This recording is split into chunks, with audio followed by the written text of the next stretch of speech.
ऊंची मंडिला चढ़ी बैसाला ना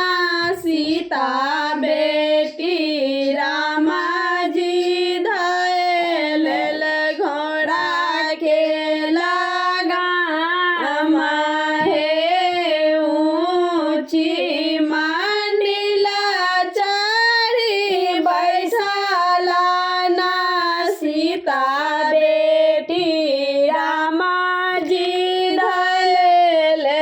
घोड़ा के लगा हे चलो चलो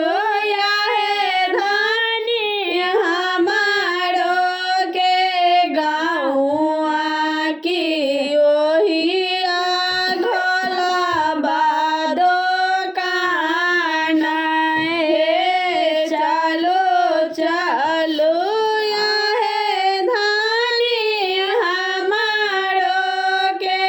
गाँव की ओही घोला बादो काना हे हमें कैसे जेबऊ बेरबू तोरो गाँव हमारो के बाबा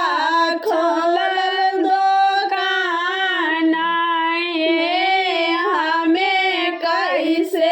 जेबऊ बेरबू तोरो गाँव हमारो के बाबा